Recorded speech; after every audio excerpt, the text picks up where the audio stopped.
पिछले एपिसोड्स में आपने देखा कि लियो किंग से दूर भाग के एक सेटलमेंट में पहुंच जाता है और उसके बारे में किंग को पता लग जाता है। इसलिए वो लियो को मारने के लिए क्रीचर्स के साथ पूरे सेटलमेंट को अटैक कर देता है। लेकिन सेंसे, मीरा और बेन के साथ लियो वहां से भाग जाता है। इसके बाद पूरे गांव वालों में ये अटैक की बात फैल जाती है और किंग एरन बड़ी चालाकी से ये सारा ब्लेम वरदान पे डाल देता है और उसको सबके सामने मार देता है। स्टोरी को वहीं से कंटिन्यू करते हैं। तो वरदान को मारने के बाद जब सारे विलेजर्स किंगडम से चले जाते हैं ना, तो किंग एरन सोजी को बोलता है कि उन 4 लोग जो वहां से सेटलमेंट से भाग गए ना, उन चारों की शक्ल ड्रॉ करवाओ और हंटर्स के पास भेज दो। और हंटर्स को खास बोलना कि इनको जिंदा पकड़ना है, मारना नहीं है। बेसिकली किंग के पास एक ये सीक्रेट बाउंटी हंटर्स का पूरा एक नेटवर्क था। अब जब भी किंग को किसी को पकड़वाना होता था, वो उस बाउंटी हंटर्स के नेटवर्क में इंफॉर्मेशन पास कर देता था और वो लोग रिवॉर्ड के लिए पकड़ लेते थे। फिर सोजी सबसे पहले उस गार्ड के पास गया जिसने उन चारों को सबसे क्लोज देखा था और वो अपने साथ एक आर्टिस्ट को भी लेके गया था। तो वो गार्ड उनको सारे फेशियल डिटेल्स बताएगा और वो आर्टिस्ट पूरे स्केच बना लेगा और वो स्केच के मल्टीपल कॉपीज भी बनाएगा। तो वो क्या करेगा, सोजी उस स्केच को लेगा और अलग अलग हंटर्स तक इंफॉर्मेशन पहुंचा देगा। उसमें बाउंटी की सारी इंफॉर्मेशन, नाम, डिटेल्स जो भी लिखने जरूरी है वो लिख के भेज देगा। और वो इंफॉर्मेशन भेजने के 2 तरीके थे। पहला वो पंछियों के थ्रू भेज सकता था और दूसरा वो राइडर्स के थ्रू भेज सकता था। तो उसने दोनों मेथड्स यूज किए। कुछ इंफॉर्मेशंस को पंछियों से भेजा, जो दूर हो गए उन लोग के लिए वो पंछियों से भेजा, और जो लोग नजदीक है, जो आसपास है, उन लोगों के लिए वो राइडर्स को भेजा उसने। अब नेक्स्ट 12 से 24 घंटे में हंटर्स तक इंफॉर्मेशन पहुंच जाएगी और वो लियो को हंट करना शुरू कर देंगे। इसके बाद किंग एरन गए रेक्स से मिलने और उन्होंने रेक्स को सब कुछ सच सच बता दिया कि मैंने क्रीचर्स के थ्रू एक सेटलमेंट पे अटैक किया और उसका ब्लेम मैंने वरदान पे डाल दिया और सबके सामने वरदान को मार दिया। लेकिन इसके साथ उन्होंने एक झूठ भी बोला। उन्होंने ये बोला कि सेटलमेंट के अटैक में लियो को भी मार दिया।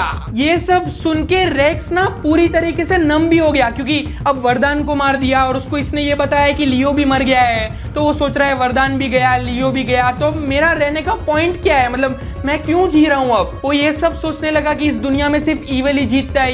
ये आदमी इतना गंदा काम कर रहा है, क्रीचर्स बना रहा है, एनिमल्स को एक्सप्लॉइट कर रहा है, ये इतनी सारी चीजें कर रहा है, लेकिन ये इसको कुछ नहीं हो रहा है। वरदान इतना अच्छा है लेकिन वो मर गया। लियो बेचारा कुछ करता भी नहीं था, वो शांत अपने में रहता था, लेकिन उसको भी मार दिया। तो मतलब ये सोच रहा है कि अब क्या, मैं क्या करूं, मैं अकेला क्या कर सकता हूं। वरदान इतना स्ट्रांग है, वरदान ने इतना सब किया, वो कुछ नहीं कर पाया, तो मैं क्या कर सकता हूं। तो वो मतलब अपने वो गिव अप भी कर रहा था कि मैं कुछ नहीं कर सकता, मेरे पास कोई पॉइंट नहीं है, अब जो किंग बोलेगा मेरे को वही करना पड़ेगा, तो मैं बस इसकी बात ही मान लेता हूं। अब तभी किंग रेक्स को बोलता है कि एक क्रीचर इंजर्ड हो गया है, तो उसका क्या करना है देख लो और काम पे लग जाओ। तो रेक्स अब चुपचाप बात मान के काम पे लग जाता है, वो कुछ जवाब ही नहीं देता उसको। दूसरी ओर अटैक के बाद रात को लियो, मीरा, बेन और सेंसे ये लोग भागे और ये लोग बस भागते ही रहे, क्योंकि उनको पता नहीं कौन पीछा कर रहा है या कोई नहीं कर रहा है, तो उनको कोई श्योर नहीं था, तो वो लोग बस भाग ही रहे थे वहां से। सुबह तक वो लोग भागे, फिर आराम करने के लिए एक जगह पे छुप गए। अब वहां पे ना ये चारों के एकदम अलग अलग माइंडसेट थे। लियो वहां पे बैठे बैठे ना उसके दिमाग में सारे वो फ्लैशबैक्स आ रहे थे, वो क्रीचर्स के अटैक्स के फ्लैशबैक्स आ रहे थे, उसके सामने जो ओल्ड लेडी मरी उसके फ्लैशबैक्स आ रहे थे, और वो बस अपने आप को ब्लेम कर रहा था कि इसमें सारी गलती मेरी है, वो लोग मुझे मारने आए थे लेकिन मैं जिंदा बच गया, लेकिन वो सेटलमेंट पूरा बर्न हो गया और सब लोग वहां पे जो थे सब मर गए वहां पे, ये सब मेरी ही वजह से हो रहा है। बाजू में मीरा जो थी वो बहुत ज्यादा गुस्से में थी और बेन और सेंसे कंफ्यूज खड़े थे। वो लोग सोच रहे थे कि ये क्रीचर्स कहां से आ गए, ये कैसे हो रहा है। कुछ सेकंड्स के लिए वहां पे एकदम साइलेंस था। फिर मीरा बोलती है, किंग के आदमियों ने हमारा पूरा घर जला दिया, सब लोगों को मार दिया उन्होंने।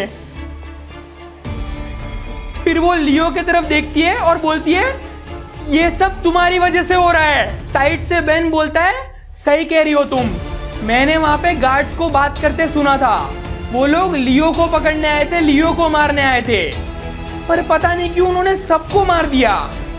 लेकिन मेरे को एक चीज समझ नहीं आ रही, ये क्रीचर्स कैसे आए। ये क्रीचर्स तो जंगल में होने चाहिए थे ना, और जंगल पूरा सील्ड है इतने टाइम से, तो ये क्रीचर्स किंग के लिए अटैक करने कैसे आए, ये क्या हो रहा है। मीरा को बहुत ज्यादा गुस्सा आ रहा था, वो सेंसे की स्वॉर्ड उठाती है और लियो की तरफ अटैक करने जाती है और वो अपने दूसरे हाथ से लियो को मुक्का मारती है, फिर उसको गर्दन से पकड़ लेती है और उसके पीछे से उसने स्वॉर्ड गर्दन पे रख देती है और स्वॉर्ड रख के बोलती है, तुमको ये सब पहले से पता था ना, तुमको पता था ना कि किंग तुमको ढूंढते हुए यहाँ तक आ जाएगा और वो क्रीचर्स के साथ अटैक करेगा। तुमको ये सब पहले से पता था, लेकिन तुमने हमको कुछ नहीं बताया। अगर तुम हमको ये पहले से बता देते तो बहुत लोगों की जान बच जाती, और अगर जान नहीं भी बची तो हम लोग अटैक के लिए एटलीस्ट प्रिपेयर्ड तो होते। बाजू, सेंसे और बेन उसको रोकते हैं, लेकिन मीरा बोलती है तुम क्या रोक रहे हो मेरे को? इस जैसे वीक इंसान को मर जाना चाहिए। इसको सब पता था ये लोगों को बचा सकता था, इसकी वजह से हमारा पूरा घर जल गया। उसने लियो को बहुत टाइटली पकड़ के रखा था और वो बस उसको मारने ही वाली थी। मतलब उसके अंदर इतना गुस्सा था लियो के लिए कि वो मतलब मार ही देती।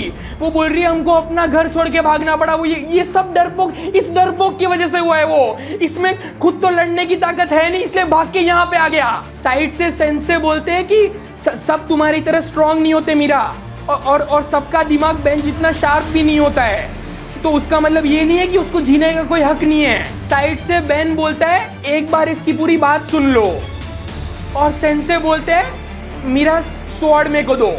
तो मीरा बोलती है नहीं, इसके साथ क्या होगा वो मैं डिसाइड करूंगी, तुम अपनी बात बोलो।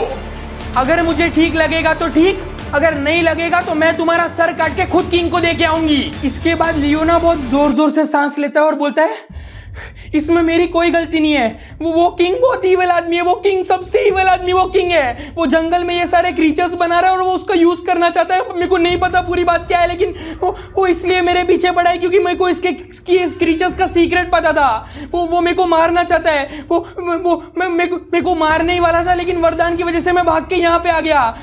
एक सेकंड, मेरे को ये समझ नहीं आ रहा है कि मेरे को सच में नहीं पता था कि वो यहाँ पे आके मेरे को अटैक कर देगा और वो सेटलमेंट को जला देगा, क्रीचर्स को यहाँ पे। मेरे को ये सब कुछ नहीं पता था। अगर मेरे को पता होता तो मैं एक तो मैं यहाँ पे आया ही नहीं, मैं तो वहाँ पे बेहोश हो गया था। मेरे को कोई आदमी लेके आया, मेरी जब आँख खुली मैं तुम्हारे सेटलमेंट में था। मुझे सच में नहीं पता क्या हो रहा है ये। और एक सेकंड, मेरे को ये समझ नहीं आ रहा है कि किंग को ये पता कैसे चला कि मैं तुम्हारे सेटलमेंट में तुम्हारे साथ हूँ। मतलब अगर उसको ये पता है, मतलब उसको ये भी पता होगा कि वरदान ने मेरे को भागने में मदद की, तो वरदान की जान खतरे में, वरदान की जान खतरे में, हमको वरदान को बचाना पड़ेगा। तो मीरा बोलती है वरदान से मेरे को कुछ फर्क नहीं पड़ता, मेरे को अपनी जान से भी कुछ फर्क नहीं पड़ता। अगर तुम हमको ये सब पहले दिन आके बता देते ना कि ये सब हो रहा है, तो हम कुछ कर पाते, वो लोगों की जान बच जाती। ये सब तुम्हारी वजह से हो रहा है, तुम्हारी ही गलती है सारी। अब लियो जब ये सब चीजें बता रहा था ना, तो बेन ने नोटिस किया कि वो पूरी चीजें क्लियरली अभी भी बता नहीं रहा है, वो बहुत कुछ छुपा रहा है। तो बेन उसको पूछता है कि तुमको ये सब कैसे पता चला क्रीचर्स के बारे में, और किंग तुमको क्यों मारना चाह रहा है, तुमको उसको कैसे पता चला कि तुमको पता है? तो लियो बोलता है कि मेरे को वरदान वो अंडरग्राउंड सेटलमेंट में, वो उसमें अंडरग्राउंड वो सीक्रेट टनल था, उसमें लेके गया था, और वहाँ पे मैंने बहुत सारे क्रीचर्स वगैरह देखे, और मैं वहाँ पे वो किंग के आदमी आ गए और उन्होंने फिर मेरे को पकड़ लिया। मेरे को वरदान खुद लेके गया है। तो मीरा उसको बहुत टाइटली पकड़ लेती है और उसकी स्वॉर्ड उसके गर्दन पे टच ही कर देती है और बोलती है झूठ बोल रहे हो तुम, वरदान किंग का गार्ड है, वो तुम्हारी बात क्यों मानेगा? तो लियो बोलता है नहीं ऐसा नहीं है, वो वरदान किंग का गार्ड है, मेरे को पता है, लेकिन वरदान मेरे पापा जैसा है, मेरे मम्मी पापा नहीं है, वो वरदान मेरे पापा जैसा है। वो मेरा जब से मेरे मम्मी पापा गए, वो वरदान ही मेरा और मेरे भाई का ख्याल रखता है। तो बेन साइड से बोलता है तुम्हारे भाई, भाई कौन है तुम्हारा? भाई कहाँ है? भाई क्यों नहीं आया? भाई भी वहां पे क्या? तो लियो बोलता है कि अब मेरे को बताना ही पड़ेगा। तो लियो बोलता है मेरा भाई किंग के साथ है।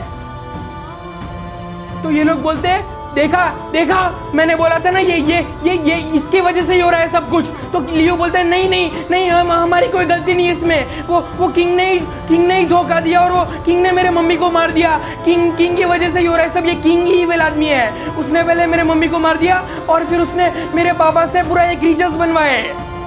उसने सबके सामने बोल दिया कि ये क्रीचर्स उसके पापा ने बनाए हैं। अब ये लोग कैसे ट्रस्ट करेंगे उस पे? मीरा और गुस्सा हो रही थी कि क्रीचर्स तुम्हारे पापा ने ये क्रीचर्स बनाए, तो मैं सही थी, ये सब तुम्हारे वजह से हो रहा है। तो लियो बोलता है नहीं ये किंग जबरदस्ती कर रहा है, मेरे पापा बहुत अच्छे आदमी है, उनको कुछ नहीं करना था, लेकिन ये किंग ने जबरदस्ती की। किंग ने जबरदस्ती उनको वहां पे रख लिया और वो चाकू लगा के ऐसे ही उनसे काम करवाया, वो जबरदस्ती काम करवाया, और मेरे मम्मी को भी मार दिया। किंग अच्छा आदमी नहीं है, मेरे मम्मी पापा बहुत अच्छे आदमी थे। तो साइड से पूछता है क्या किंग ने तुम्हारे भाई के साथ भी जबरदस्ती की? तो लियो बोलता है मेरे को पता नहीं, बट मेरा भाई भी बहुत अच्छा आदमी है, वो भी ऐसा कभी नहीं करेगा।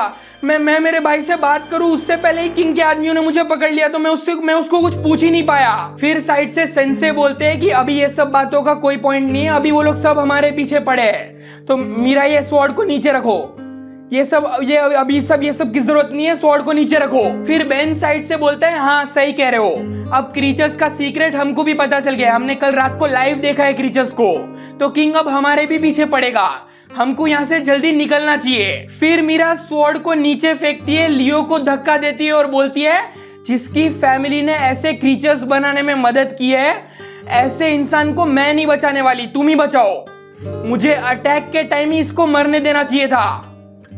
ये बोल के वो आगे चलने लगती है। अब दूसरी ओर विलेज में सब लोग वरदान के बारे में ही चर्चा कर रहे थे। इसमें 3 अलग अलग पर्सपेक्टिव थे।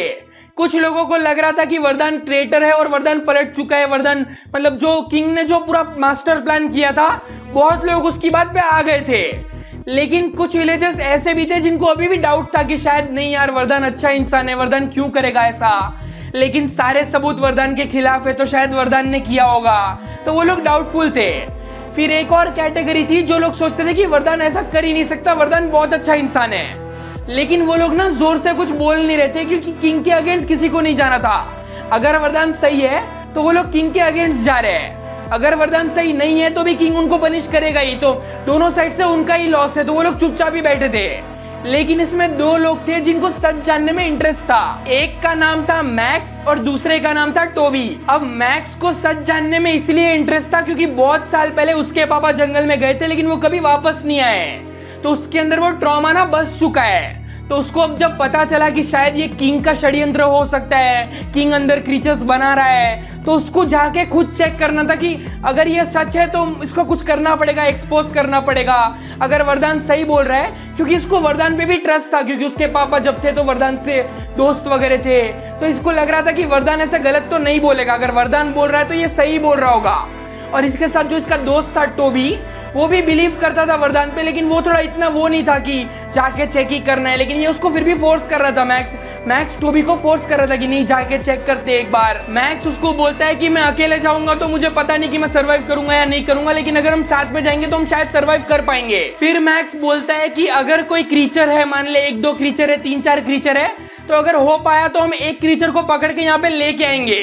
अगर हम क्रीचर्स को गांव वालों के पास लेके आएंगे और बोलेंगे कि हमने पकड़ा है, तो शायद गांव वाले और एक्सप्लोर करने के लिए निकले और शायद वो किंग का सच पता चले, वरना ये किंग तो एक्सपेरिमेंट करता रहेगा और सब गांव वाले तड़पते रहेंगे। मैक्स उसको ना बहुत फोर्स ही कर रहा था कि अपने को ये सच जानना बहुत जरूरी है। मैक्स का असली इंटेंशन ऑब्वियसली ये था कि उसको जानना था कि एक्सपेरिमेंट किंग कर रहा है, क्योंकि फिर उसके पापा का जो ट्रॉमा है, जो पापा उसके गए थे कभी वापस नहीं आए, उस ट्रॉमा को वो किंग पे डाल सकता है ना कि किंग के वजह से हुआ है ये, उसको रीजन मिल जाएगा। तो टोबी उसको बोलता है कि तेरा प्लान ना सिर्फ सुनने में अच्छा लगता है, लेकिन ये बहुत ज्यादा रिस्की प्लान है, अपने को पता नहीं है क्रीचर्स के बारे में, क्रीचर्स कौन है, क्या है, हम जाएंगे, कितने क्रीचर्स है, क्या कुछ आइडिया ही नहीं है हमको।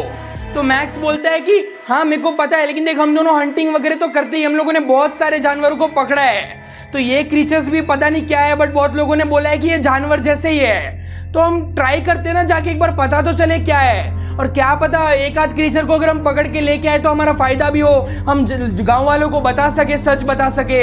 और अगर मान ले क्रीचर ज्यादा नहीं हुए और हम लोग वो सच जान पाए, वो एक्सपेरिमेंट्स तक पहुंच पाए, अपने को पता चले कि किंग एक्सपेरिमेंट्स कर रहा है, तो फिर उसका सच भी सामने आ सकता है, तू सोच। तो टोबी बोलता है कि देख मेरे को प्लान तो सही लग नहीं रहा है, बट हम ज्यादा अंदर नहीं जाएंगे, अगर मैं आ रहा हूं तो हम लोग थोड़े अंदर तक ही जाएंगे, हम ज्यादा नहीं जाएंगे। तो मैक्स बोलता है ठीक है। अब दूसरी ओर मीरा और लियो के झगड़े के बाद वो लोग वापस अपने रास्ते पे आगे निकल गए। अब सेंसे ने बोला कि दूसरे टाउन में मेरे कुछ दोस्त थे, तो हम लोग वहां पे जाके सेफ रह सकते हैं, लेकिन प्रॉब्लम ये थी कि वो टाउन था 5-6 दिन दूर, 5-6 दिन की वॉकिंग करनी पड़ेगी।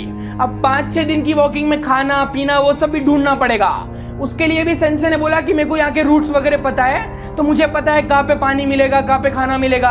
अपने को ज्यादा ट्रैवल करना पड़ेगा, लेकिन हम लोग भूखे नहीं रहेंगे, इवेंचुअली खाना मिल जाएगा। पूरा दिन ट्रैवल करने के बाद वापस वो लोग एक जगह पे रात को रुके आराम करने के लिए। अब उनको ना भूख तो बहुत लगी थी, लेकिन उनके पास खाने पीने के लिए कुछ था ही नहीं।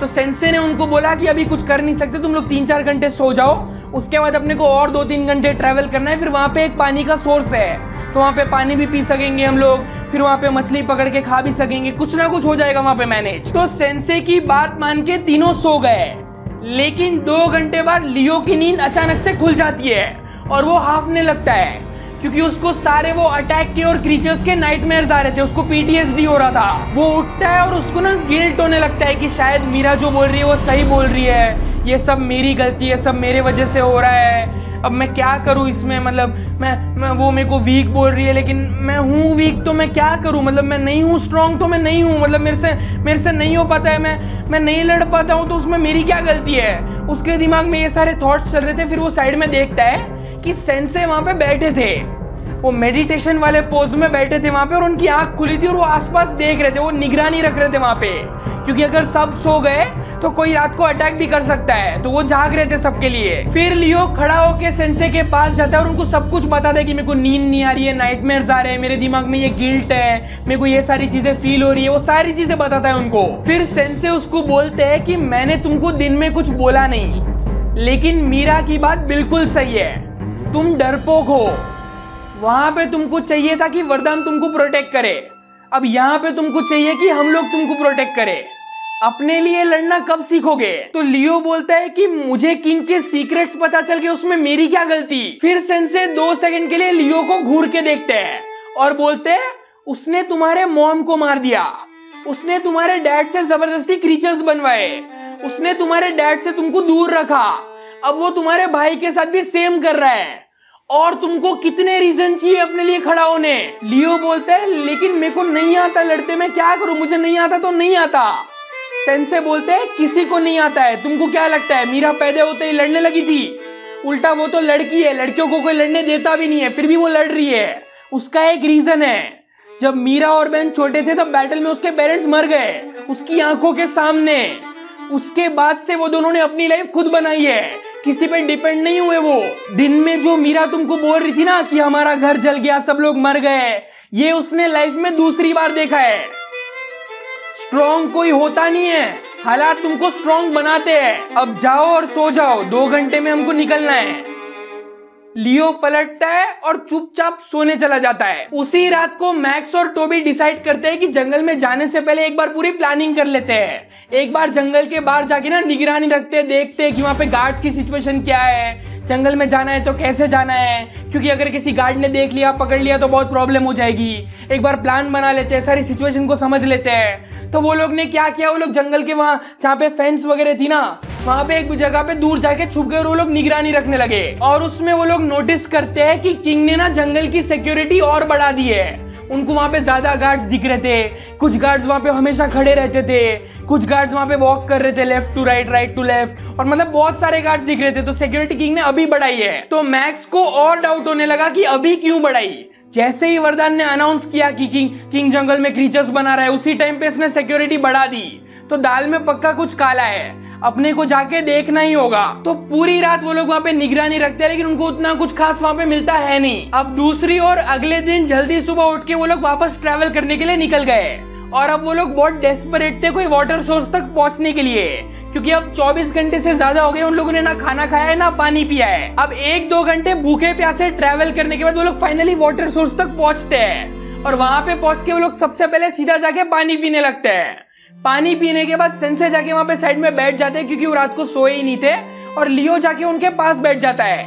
अब मीरा पानी में ही रहती है मछली पकड़ने के लिए, और बेन आके सेंसे को बोलता है कि मैं ना एक काम करता हूँ, मैं आसपास लकड़ी वगैरह देख लेता हूँ, कुछ खाने पीने की चीज मिलती है तो मैं देख लेता हूँ, कुछ भी अगर हम लेके जा सकते हैं वैसा कुछ मिलता है तो मैं ले लेता हूँ। तो वो चला गया अकेले वहां पे। तो मीरा और बेन बिना किसी के बोले ही अपने आप काम पे लग जाते हैं, और लियो वहां पे जाके नीचे बैठ गया था, और वो नोटिस करता है कि ये लोग काम कर रहे हैं, मुझे भी करना चाहिए।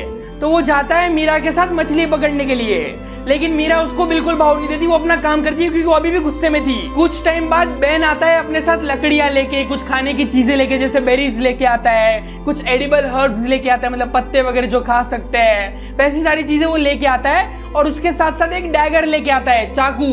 उसको वहां पे कहीं चाकू पड़ा हुआ मिल गया तो वो लेके आ गया। तब तक मीरा ने 3 लोगों के लिए मछली पकड़ ली, अपने लिए, बेन के लिए और सेंसे के लिए। और वो लियो को देख के बोलती है अपने लिए खुद पकड़ो। अब लियो से मछली पकड़ना तो हो नहीं रहा था, तो बेन वहां पे गया उसको गाइड करने के लिए कि ऐसे करो ऐसे करो, और वो उसको गाइड करता है। बहुत सारी ट्राई के बाद वो मछली पकड़ लेता है। फिर वो लोग खाना खाने बैठे और खाना खाने के बाद वो लोग वापस चलने लगे और एक जगह पे आराम करने के लिए रात को रुक गए। अब वहाँ पे एक साइड पे मीरा, बेन और लियो बैठे थे और सेंसे एक जगह पे खड़े थे और वो अपने आसपास देख रहे थे कि कोई आ रहा है या नहीं आ रहा है, नजर रख रहे थे अपने चारों ओर।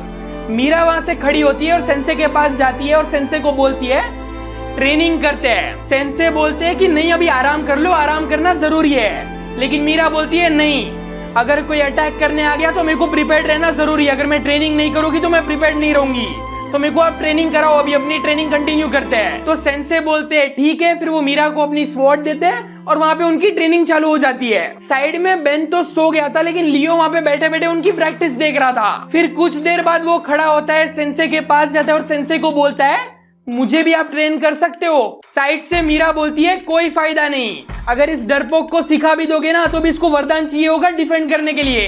ये अपनी स्वॉर्ड पकड़ के खड़ा रहेगा, इससे कुछ हो नहीं पाएगा। फिर सेंसे मीरा को ना एक गुस्से से लुक देते हैं और बोलते हैं मीरा, क्या मैंने तुमको ऐसे वीक लोगों को बुली करना सिखाया है? तुम अपनी ट्रेनिंग पे ध्यान दो। लियो खड़ा होता है सेंसे के सामने और सेंसे को बोलता है कि मेरे पास स्वॉर्ड नहीं है, मैं लड़ूंगा कैसे?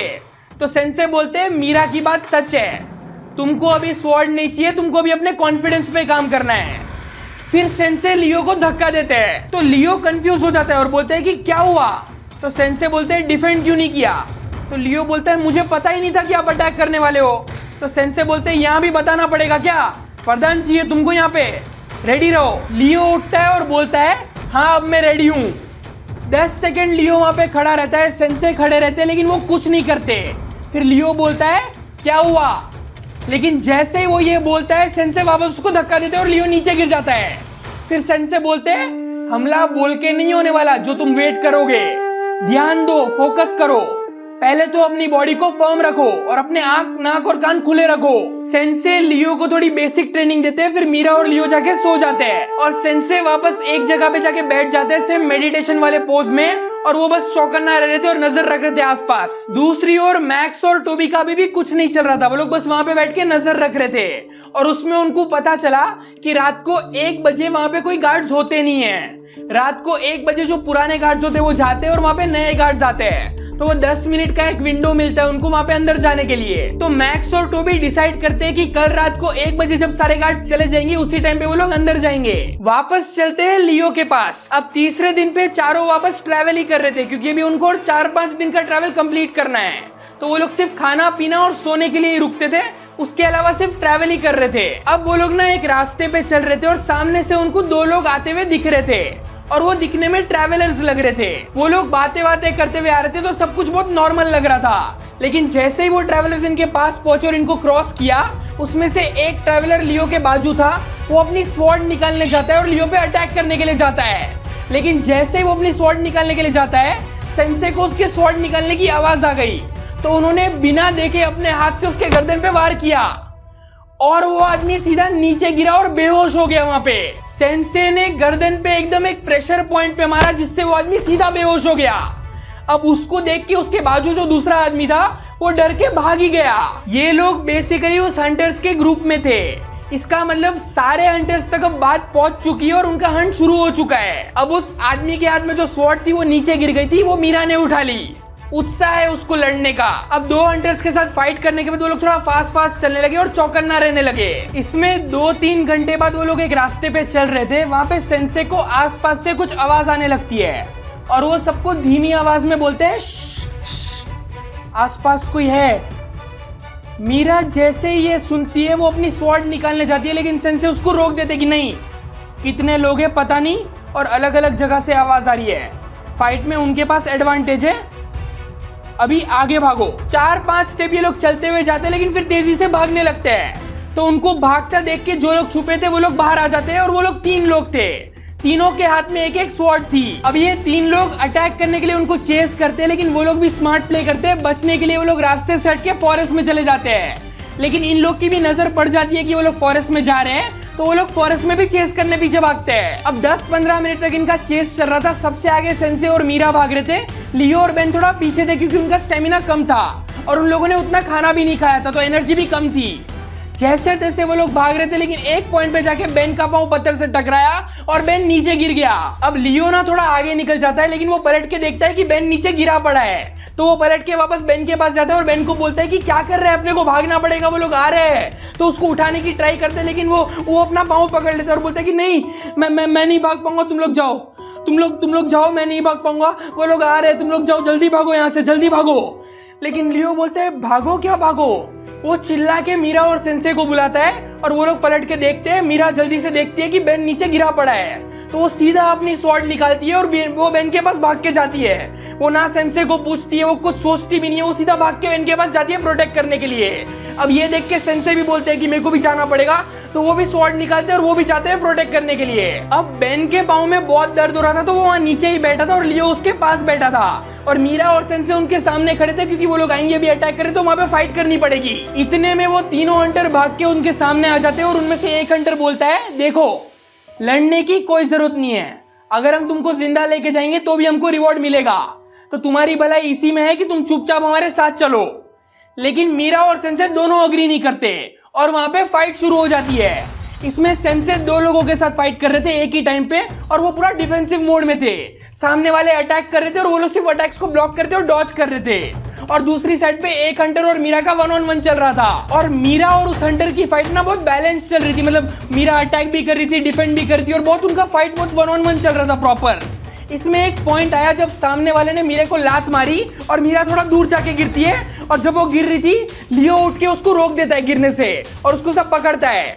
तो मीरा बोलती है तुम दूर रहो, मुझे तुम्हारी प्रोटेक्शन की जरूरत नहीं है। और वो सामने जाती है वापस लड़ने के लिए और वापस लड़ने लगती है। वापस वो अटैक भी कर रही है, डिफेंड भी कर रही है और वापस उनका अग्रेसिव फाइट चलने लगता है। इतने में मीरा और ज्यादा अग्रेसिव हो जाती है और गुस्से में फुल अटैक करने पे आ जाती है। लेकिन अब जब वो गुस्से में अटैक करने गई तो उसके गुस्से के रेज के चक्कर में उसका खुद का बैलेंस आउट हो गया और इस बैलेंस आउट के चक्कर में सामने वाले ने फायदा उठा के उसकी स्वॉर्ड पे बहुत जोर से अटैक किया। उसकी स्वॉर्ड नीचे गिर गई और वो भी अपना बैलेंस खो रही थी। वो उसको पकड़ता है और अपने क्लोज लाता है और अपनी स्वॉर्ड उसके गर्दन पे रखता है। अब मीरा वहां पे बिल्कुल आउट ऑफ कंट्रोल हो गई थी, क्योंकि उसने उसको बहुत टाइटली पकड़ के रखा था एक हाथ से और दूसरे हाथ से उसके गर्दन पे स्वॉर्ड रखी थी, तो वो कुछ कर नहीं पा रही थी। फिर वो आदमी सेंसे की तरफ देख के बोलता है अपनी स्वॉर्ड नीचे रख दो वरना इसका सर काट के मैं तुम्हारे हाथ में दे दूंगा। मीरा के गर्दन पे उसकी स्वॉर्ड है, फिर भी मीरा बोलती है नहीं, बिल्कुल मत रोकना नीचे स्वॉर्ड, उसको मारो मारो, उनको दो, सबको मारो आप। इतने में बेन लियो को एक डैगर देता है, जो डैगर उसको मिला था ना वो डैगर उसको देता है और बोलता है लियो इससे अटैक करो। क्योंकि वो आदमी का ध्यान पूरा सेंसे की तरफ था तो लियो साइड से अटैक कर सकता था। लियो ने अपने हाथ में डैगर पकड़ा और उसको सारी सेंसे की बातें याद आ रही थी कि फोकस करो, अपने बॉडी को फर्म रखो। अभी भी वो थोड़ा कांप रहा था लेकिन वो फिर भी अपने आप को फर्म रखने की ट्राई कर रहा था। लियो ने अपनी पूरी हिम्मत जुटाई, उसने लेकिन अपनी आंख बंद करी और सीधा अटैक किया और उसका अटैक लगा उस हंटर के हाथ पे जिस हाथ से उसने मीरा को पकड़ा था। तो जैसे ही उसको हाथ पे लगा उसका हाथ छूटा और मीरा गोल गोल घूम के नीचे गिर जाती है। अब इसका ध्यान पड़ा पूरा लियो पे और वो लियो की तरफ आगे बढ़ रहा होता है अपनी स्वॉर्ड पकड़कर, बहुत गुस्से में आगे बढ़ रहा होता है और लियो कुछ कर नहीं पा रहा होता है क्योंकि वो डर रहा होता है, अपनी वो कांप रहा होता है वहां पे। तो ये आगे आगे आ रहा था स्वॉर्ड से मारने के लिए, लेकिन तभी बेन पत्थर उठा के उसके सर पे मारता है। ये वही पत्थर जिससे वो स्लिप होकर नीचे गिरा, वो पत्थर उठा के उसके सिर पे मारता है और वो बेहोश होकर नीचे गिर जाता है। अब मीरा जहाँ पे गिरी थी वहीं पे उसकी स्वॉर्ड थी, तो उसकी स्वॉर्ड उठाती है और सेंसे की मदद करने के लिए जाती है, लेकिन सेंसे बोलते हैं रुको, तुमको आने की जरूरत नहीं। अब सेंसे अटैक मोड में आ जाते हैं। वो अभी तक डिफेंड कर रहे थे क्योंकि उनको अटैक करने के लिए सही टाइम चाहिए था और जैसे ही एक आदमी खत्म हुआ उनको अटैक मोड में आने का मौका मिल गया और उनकी स्वॉर्ड स्किल्स दिखाने का मौका मिल गया उनको। अब वो अकेले ही दोनों पे भारी पड़ रहे थे, उनकी स्वॉर्ड चलाने की स्पीड का वो लोग मैच ही नहीं कर पा रहे थे। उसमें एक आदमी के हाथ से स्वॉर्ड गिर जाती है, फिर सेंसे उसको पेट पे लात मारते और वो नीचे गिर जाता है।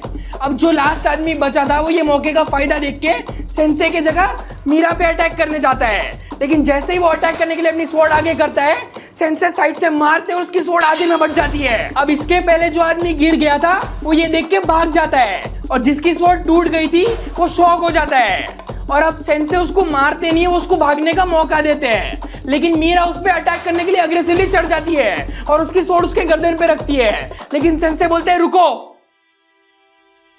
तो मीरा बोलती है क्या हुआ, क्या क्यों रुको? तो सेंसे बोलते हैं नहीं, जाने दो उसको। तो मीरा बोलती है क्यों जाने दो? तो सेंसे बोलते हैं अगर इस गुस्से के साथ तुमने लोगों को मारना शुरू कर दिया ना तो तुम कभी नहीं रुकोगी।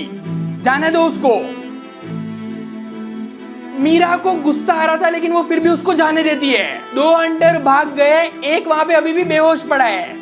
उस बेहोश को वहीं छोड़ के वो लोग वापस अपने ट्रैवल करने के लिए निकल जाते हैं। अब दूसरी ओर मैक्स और टोबी अंदर जाने के लिए अपने ट्रैप्स तैयार कर रहे थे, प्रिपरेशन कर रहे थे कि अंदर क्या क्या लेके जाना है। वो अपने साथ 2 बड़े स्टील के ट्रैप रखते हैं। ये बेसिकली एनिमल्स को ट्रैप करने में काम आता है। अब उनको पता नहीं है कि ये क्रीचर्स कैसे है, उन्होंने ज्यादा देखा नहीं, उनको पता नहीं, उनका कभी सामना हुआ नहीं है, तो वो एनिमल के ट्रैप्स ही लेके जा रहे थे। वो लोग अपने साथ 2 ट्रैप लेके जाते हैं और एक साथ में कटर भी लेके जाते हैं क्योंकि वहां पे फेंस काट के अंदर जाना पड़ेगा। इसके साथ साथ वो लोग कुछ वेपन्स भी लेके जाते हैं सेल्फ डिफेंस के लिए और हंट भी करने के लिए, कि अगर मौका मिल गया कि हम मार के क्रीचर को बाहर ला सकते हैं तो ला लेंगे। अब ये सब रेडी करके वो लोग रात के 1 बजने का वेट करते हैं और वहीं छुपे रहते हैं। जैसे ही रात के 1 बजते हैं धीरे धीरे सब लोग गार्ड वहां से निकलने लगते हैं और जैसे ही रास्ता साफ होता है वो लोग अंदर चले जाते हैं। अब अंदर जाके ना वो लोग अपने वेपन्स के साथ बहुत चौकन्ना रहते हैं। वो आसपास देखते रहते हैं, साउंड सेंस करते रहते हैं कि कहीं से आ रहा है कि नहीं आ रहा है, लेकिन अभी तक तो कुछ नहीं आ रहा था। तो वो लोग थोड़ा और अंदर जाके एक जगह पे अपना ट्रैप सेटअप कर देते हैं नीचे। फिर टोबी बोलता है एक काम करते हैं, यहीं पे छुप के ना वेट करते हैं, जैसे ही वो आएगा ट्रैप में फंसेगा फिर उसको अटैक करके लेके जाएंगे।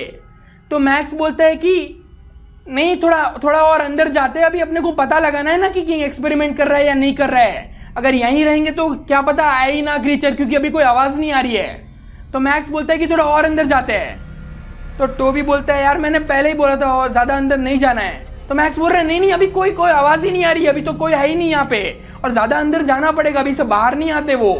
तो उसने बोला ठीक है, और फिर वो लोग थोड़ा और अंदर जाते हैं। अब वो लोग ना धीरे धीरे थोड़ा और अंदर जाते रहते हैं लेकिन उनको कोई क्रीचर का साउंड आ ही नहीं रहा था। तो उनको लगता है कि शायद किंग ने सारे क्रीचर्स को हटा दिया होगा, कहीं भेज दिया होगा, कुछ ट्रांसफर कर दिया होगा या कुछ तो कर दिया होगा उसने, तो शायद यहाँ पे कोई क्रीचर हो ही ना। फिर टोबी बोलता है कि हाँ क्या पता शायद वरदान सच ही बोल रहा हो कि किंग सारे एक्सपेरिमेंट्स कर रहा है, लेकिन एक काम करता हूँ मैं यहाँ पे फिर भी एक ट्रैप लगा देता हूँ, क्या पता कोई बच गया हो, कोई हो यहाँ पे पता नहीं, तो मैं एक ट्रैप लगा देता हूँ। तो वो लोग दूसरा ट्रैप भी वहाँ पे सेटअप कर देते हैं। अब टोबी मैक्स को वापस बोलता है कि यहाँ पे छुप के नजर रखते और अंदर नहीं जाते, लेकिन मैक्स बोलते हैं कि अरे नहीं अभी और अंदर जाना पड़ेगा।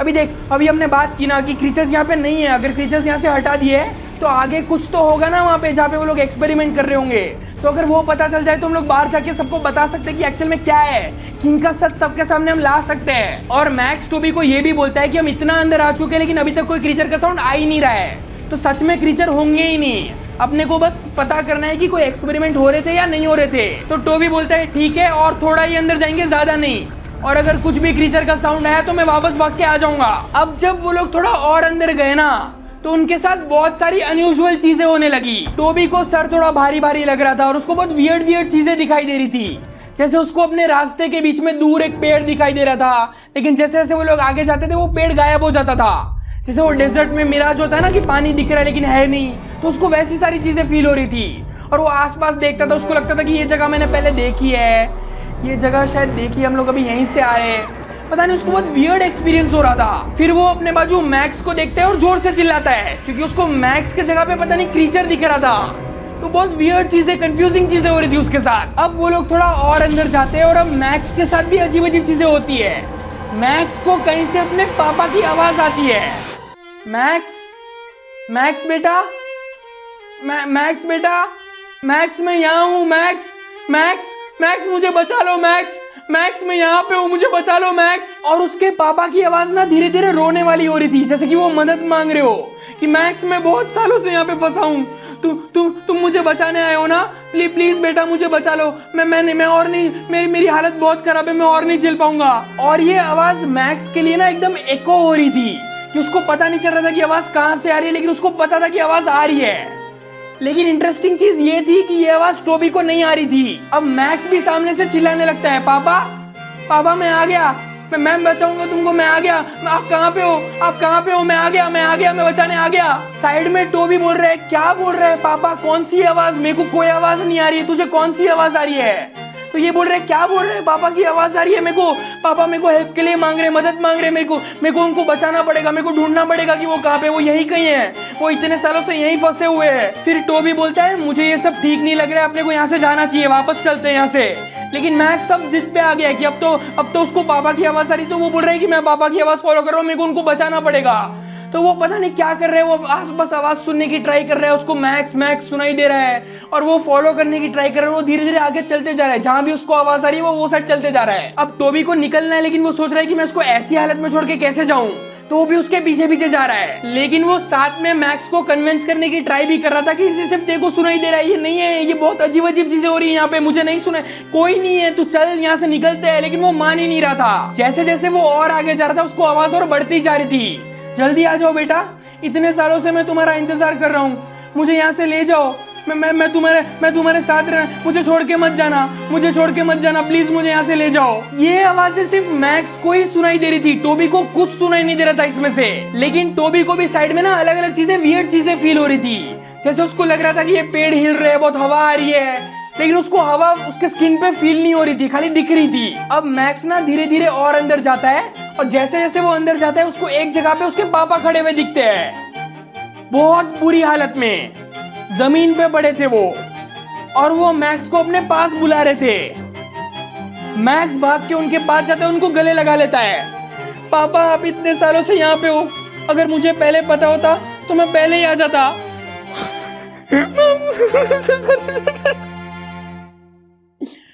मैक्स वहां पे जोर जोर से रोने लगता है और वो अपने पापा को बहुत टाइटली हग करता है। टोबी उसके पीछे जाता है, लेकिन वो देखता है कि वहां पे कोई है ही नहीं। वो किसको हक कर रहा है, कोई नहीं है वहां पे। टोबी के पर्सपेक्टिव से वो हवा में ही किसी को हक कर रहा था, और वो हक कर भी नहीं रहा था, मतलब वहां पे कोई था ही नहीं। वो किससे बात कर रहे हैं उसको कुछ समझ नहीं आ रहा था। इसके साथ भी वियर्ड चीजें हो रही है, उसके साथ भी वियर्ड चीजें हो रही है, पता नहीं ये लोग क्या देख रहे हैं। अब टोबी का फुल दिमाग चकरा रहा था। टोबी थोड़ा साइड पे जाके एक पेड़ से टेका लेता है और तभी उसकी नजर एक दूसरे साइड पे जाती है। वहां पे कुछ उसको अनबिलीवेबल सी चीज दिखती है। उसके सामने बहुत सारे क्रीचर्स थे, कुछ हवा में लटके हुए, कुछ जमीन पे, लेकिन सारे स्टैचू। जैसे ही वो उसको देखता है उसको बहुत एक धक्का सा लगता है और फिर वो मैक्स को झटका मार के बोलता है, मैक्स मैक्स अपने को भागना पड़ेगा यहाँ से, अपने को। भाई तू ये सब क्या कर रहे हो, कोई पापा नहीं है तेरे सामने, कोई नहीं है, वो नहीं है, कोई नहीं दिख रहा है मेरे को, तुझे ही दिख रहे हैं वो। एक तो यहाँ पे देख, यहाँ पे बहुत सारे क्रीचर्स हवा में उड़ रहे हैं, पता नहीं क्या चल रहा है यहाँ पे, अपने को भागना पड़ेगा। वो उसको झटका मार के भागने के लिए बोलता है, लेकिन वो मान ही नहीं रहा था। वो बोल रहा था नहीं नहीं मैं अपने पापा को लेके जाऊंगा। तो अपने पापा को उठाने की ट्राई करते, लेकिन वो पापा वहां पे उसको बहुत दर्द में थे। तो बोलता है नहीं बेटा नहीं नहीं, मैं ऐसे नहीं आ पाऊंगा, मैं नहीं आ पाऊंगा, तू जा, मेरे को लेके जा, लेकिन मैं पता नहीं मैं यहाँ नहीं रह पाऊंगा तेरे बिना, तू मेरे को लेके जा। तो मैक्स वहां पे कंफ्यूज हो रहा है कि नहीं मैं लेके जाऊंगा आपको पापा, मैं लेके जाऊंगा। लेकिन उसके पापा वहां पे जो सामने थे वो पलटते और रेंगते हुए दूसरी साइड पे जाते हैं, लाइक जमीन पे घिसते हुए जा रहे थे वो। अब मैक्स उनके पीछे जा रहा है कि नहीं पापा ऐसे नहीं, अब मैं आपको लेके जाऊंगा। तो मैक्स उनके पीछे जा रहा है। टोबी बोल रहा है ये क्या, टोबी बोल रहा है छोड़ भाई मैं भाग रहा हूं यहाँ से। तो टोबी पलटता है, टोबी अपनी फुल स्पीड पे भागता है। 10 मिनट 15 मिनट 20 मिनट तक वो भागता है, वो पीछे देखता ही नहीं है। लेकिन कुछ देर बाद उसको कुछ क्रीचर्स की आवाज सुनाई देती है, वो भी बहुत जोर से। तो वो और तेजी से भागने लगता है, और थोड़ी देर बाद उसको 2 क्रीचर्स की आवाज सुनाई दे रही थी जो उसके बहुत क्लोज आते जा रहे थे। लेकिन वो अभी भी भागते रहता है क्योंकि फेंस उससे ज्यादा दूर नहीं है। फिर और थोड़ा आगे जाके अब उसको सिर्फ एक ही क्रीचर की आवाज सुनाई दे रही थी। तो वो कुछ देर भागता है और फिर पीछे मुड़ के देखता है, तो उसको क्रीचर सामने दिख रहा था, तो उसके पीछे पीछे आ रहा था भाग के, और वो बहुत क्लोज पहुंच गया था। अब इसमें एक पॉइंट आया जब वो क्रीचर उसके बहुत क्लोज पहुंच गया, लेकिन एक्सट्रीमली क्लोज पहुंच गया। तभी टोबी भागते भागते एक जंप मारता है और वो क्रीचर उसके ट्रैप में फंस जाता है, और फिर वो क्रीचर बहुत जोर जोर से चिल्लाता है। दूसरी ओर सेम टाइम पे रात को लोग एक जगह पे आराम करने के लिए रुके थे और मीरा थोड़ा साइड में खड़ी थी, और वो वहां खड़े खड़े बस एक ही चीज सोच रही थी कि मेरे को उसको मार देना चाहिए था, भागने क्यों दिया मैंने। तभी सेंसे उसके पास जाते और सेंसे को दिख रहा था कि मीरा का मूड खराब है। तो सेंसे उसको बोलते हैं ज्यादा मत सोचो उस बारे में। तो मीरा बोलती है अगर हम उसको मार देते ना तो 1 हंटर कम हो जाता, हमारी एक प्रॉब्लम कम हो जाती। तो सेंसे बोलते हैं हमारी प्रॉब्लम कम नहीं होती, उल्टा हमारी प्रॉब्लम और बढ़ जाती। तो मीरा कंफ्यूज हो जाती है कि क्या। सेंसे बोलते हैं ये जो किंग के हंटर्स होते हैं ना वो सीक्रेट हंटर्स है, दुनिया को नहीं पता है उनके बारे में। अगर अभी हमने उनको मार दिया तो किंग पूरे नेशन में हमको क्रिमिनल्स बना देता, वो सबको ऐसा बोल देता कि हमने सिविलियंस को मारा है और हम सिविलियंस को मार के भाग गए। अभी किंग हमारे बारे में ऑफिशियली किसी को कुछ नहीं बता सकता क्योंकि हमको उसके सीक्रेट्स पता है। और ये लोग हमको मारेंगे नहीं, क्योंकि हमको सबसे पहले वो किंग के पास लेके जाएंगे ताकि उनको पता चले कि अगर हमने किसी और को बताया या नहीं बताया, वो किंग को जानना जरूरी है। तो हमको मारेंगे नहीं, जिंदा पकड़ के लेके जाएंगे। तो अभी अपने गुस्से पे कंट्रोल करो और सो जाओ, 1-2 घंटे में हमको निकलना पड़ेगा, ज्यादा आराम नहीं कर सकते हम। ये बोल के सेंसे चले जाते हैं और एक जगह पे बैठ जाते हैं, सेम मेडिटेशन वाले पोज में। अब वो लोग वहां पे सब लोग थोड़ी देर के लिए आराम कर रहे थे, तभी उनको आसपास से कुछ आवाजें आती है। तो मीरा और सेंसे खड़े होते हैं और अपने हाथ में स्वॉर्ड पकड़ लेते हैं। अब लियो के पास भी स्वॉर्ड थी, तो लियो भी स्वॉर्ड पकड़ के खड़ा हो जाता है। बेन नीचे बैठा था क्योंकि उसका भी पाँव में दुख रहा था। अब सेंसे, मीरा और लियो इधर उधर देख रहे थे, लेकिन उनको हर जगह से आवाजें आ रही थी। तभी सारे एंगल से हंटर्स आते हैं। 8 हंटर थे टोटल में। इसमें सबसे पहले जो 2 हंटर आए थे वो थे, फिर जो 3 हंटर आए थे वो भी थे, और इनके अलावा 3 नए हंटर भी थे। टोटल 8 लोगों ने उनको घेर लिया था। तो सेंसे मीरा को धीरे से बोलते हैं, कुछ मत करना, कोई चांस नहीं है, कुछ मत करना। तभी उनमें से एक हंटर बोलता है, अपनी स्वॉर्ड्स नीचे फेंक दो। तो मीरा बोलती है, नहीं फेंकेंगे हम। तो सेंसे मीरा को देख के बोलते, रुको, नहीं रुको, फेंक रहे, हम फेंक रहे हैं। और सेंसे अपनी स्वॉर्ड नीचे फेंक देते हैं। अब सेंसे लियो और मीरा की तरफ देखते हैं और उनको बोलते हैं कि अपनी अपनी स्वॉर्ड्स फेंक दो। लियो वहां पे वेट करता है मीरा के पहले स्वॉर्ड फेंकने का, क्योंकि वरना वो वापस उसको डरपोक बोलेगी। जैसे ही मीरा स्वॉर्ड फेंकती है, लियो भी अपनी स्वॉर्ड फेंक देता है। अब वो हंटर बोलता है, अपने घुटनों पे बैठो और अपने हाथ पीछे कर दो। तो वो लोग जैसा बोलते हैं ये लोग वैसा ही करते हैं। 4 हंटर आते हैं और चारों को अलग अलग रस्सी से बांध देते हैं। अब वो सारे हंटर ना उनके सामने खड़े हो जाते हैं और उनमें से एक हंटर बोलता है, तुमको जिंदा पकड़ने का ऑर्डर मिला था, वरना हम कब का मार देते। अब सेंसे सबको धीरे से बोलते हैं, टेंशन मत लो, जब तक हमको किंग का सीक्रेट पता है ना, तब तक हमारे पास एडवांटेज है। हम अपने हिसाब से बात घुमा सकते हैं, कुछ सोचते हैं। अब ये हंटर्स ने उनको पकड़ लिया है, वो इनको किंग के पास लेके जाएंगे। इनके पास बचने का और कोई रास्ता था ही नहीं। लेकिन तभी हर डायरेक्शन से एरोस की बरसात होती है और सारे हंटर्स को लगता है सबके सब नीचे गिर गए। किसी को समझ नहीं आया कि ये क्या हुआ, कौन है, किसने अटैक किया। इतने में उनको घोड़ों की आवाज आती है और उन घोड़ों में 2 लोग आते हैं, एक आदमी और एक मैक्स के पापा। वो लोग इनके सामने आते हैं। उसमें से वो जो आदमी था वो लियो की तरफ देखता है और उसको पूछता है, तुम ठीक हो? तो लियो हाँ में नॉड करता है। फिर वो आदमी पूछता है, ये लोग तुम्हारे साथ है? तो लियो वापस हाँ में नॉड करता है। फिर लियो उनको पूछता है, आप कौन हो? तो वो बोलता है, मेरा नाम रॉब है, मुझे वरदान ने भेजा है।